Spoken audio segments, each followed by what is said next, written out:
Pembinaan negara bangsa merupakan matlamat utama bagi sesebuah negara dan boleh dianggap sebagai kemuncak kejayaan bagi sesebuah negara, pentadbiran serta rakyatnya. Menurut Harjo dan Harup, bagi membentukkan negara bangsa, sesebuah negara itu perlu melalui 4 peringkat. Terlebih dahulu, iaitu bina negara, bina bangsa, penyertaan rakyat dan pengagihan nilai-nilai murni dalam masyarakat. Lantaran itu, isu negara dan bangsa masih menjadi wadah yang kerap didebatkan oleh ahli politik, golongan akademik dan rakyat biasa. So, kenapa masih gagal? So, salah satu punca yang dapat penulis utarakan adalah kerana kegagalan kita sendiri menjadi seorang warga negara yang menghayati, memahami dan menerima sejarah pembentukan negara ini secara sepenuhnya. So, saya nak terangkan apa dia bina negara tu. So, proses pembinaan negara ni bagi sesebuah negara adalah tidak sama antara satu dengan negara yang lain. So, proses pembinaan negara ni dipengaruhi oleh faktor persekitaran.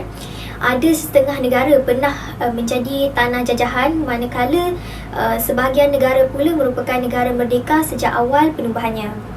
So, ada negara yang mencapai tahap perubahan yang cepat dan ada juga yang agak lewat.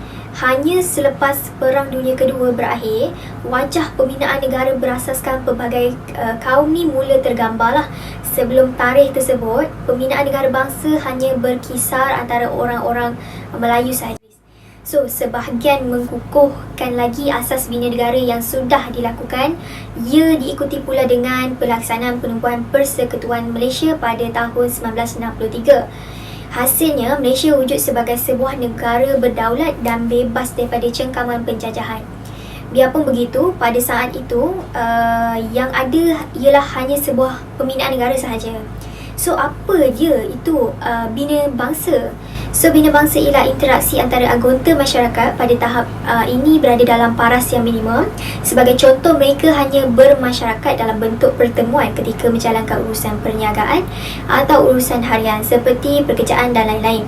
Proses pembinaan negara bangsa tidak akan tercapai tanpa penyertaan menyeluruh pada keseluruhan rakyatnya. Ini bermaksud setiap anggota masyarakat mestilah berganding bahu dalam mewujudkan suasana yang dapat membantu wujudnya kesatuan yang dicari. So, pada tahap ni, perhubungan antara kaum menjadi rencana wujud kepelbagaian. So, begitu juga dengan peristiwa 13 Mei 1969 yang mewujudkan situasi saling bergantung antara anggota masyarakat. Jurang perbezaan yang wujud antara mereka ni cuba dirapatkan. Nilai persamaan dan kerjasama kaum dicari serta diperluaskan sebagai usaha mewujudkan perpaduan dan integrasi nasional. So, apa dia pengagihan nilai-nilai masyarakat pula? So, pengagihan nilai-nilai masyarakat ni, proses pembinaan negara bangsa Malaysia adalah semakin hampirlah menjadi kenyataan. Contohnya toleransi saling bantu dan persefahaman banyak meningkatkan tahap integrasi antara kaum di Malaysia. Biarpun begitu, tanpa usaha-usaha selanjutnya, proses pengekalan yang dimaksudkan ialah memastikan rakyat berpuas hati dengan usaha yang dijalankan kerajaan dan terdapat pengagihan nilai-nilai masyarakat yang sama adil dan sama rata. Kepuasan hati anggota masyarakat itu kemudian diterjemahkan kepada kesediaan mereka tolong-menolong, bersatu hati dan bersama mewujudkan negara bangsa Malaysia. So, maksud pengagihan pula meliputi semua aspek sosial, ekonomi dan politik. Walau bagaimanapun, proses pengagihan yang ada ni tidak harus disalahartikan dan dilakukan mengikut satu cara sahaja.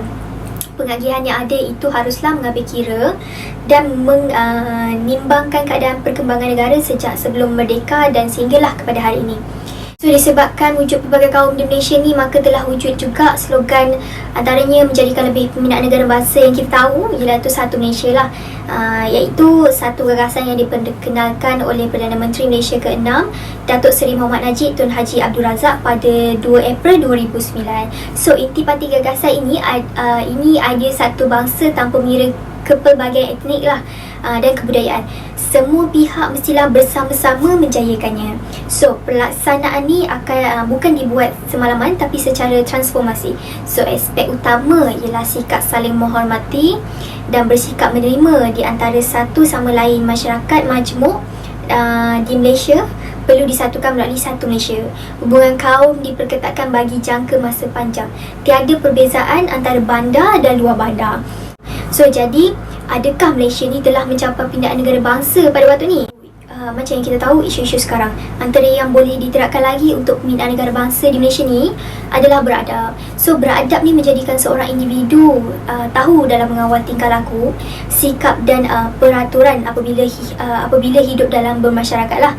So, dalam konteks Malaysia ni sebagai sebuah negara yang majmuk, yang rakyatnya terdiri pelbagai kaum dan agama, amat penting untuk seorang warga negara beradab pada satu sama lain. So, beradab pada pemimpin dan paling penting beradab dengan sejarah pembentukan negara ni lah. Apa yang dapat kita lihat isu semasa sekarang ni sebagai contoh berlakunya kemalangan salah faham di atas jalan raya mahupun dengan dengan kaum lain, sesama bangsa sendiri, tapi kita tidak menjaga adab mahupun dengan lelaki, wanita, orang tua dan sebagainya.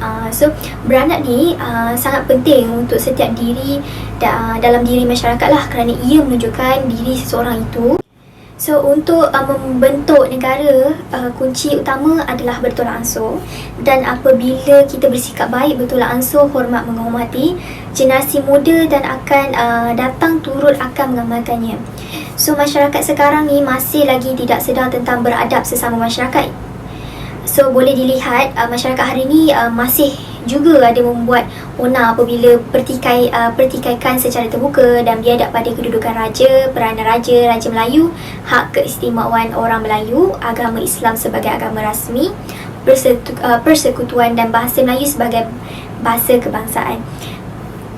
Bagi sesebuah negara berbilang kaum, integrasi nasional sentiasa menjadi sesuatu yang rumit. Tetapi matlamat ini tidak mustahil untuk dicapai jika semua rakyat Malaysia mempunyai kesedaran menghayati sejarah. So, menyedari kedudukan diri dan meletakkan kepentingan negara adalah keutamaan utama.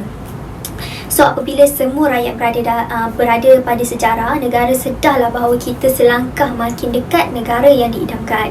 So, masyarakat ni juga perlu perlu berbaik dengan rukun negara Malaysia yang telah diwujudkan untuk menjadi panduan setiap dalam diri masyarakat agar menjadi masyarakat yang bijak. So, rukun negara kita ada 5. Nak tahu apa dia? Mari kita tengok.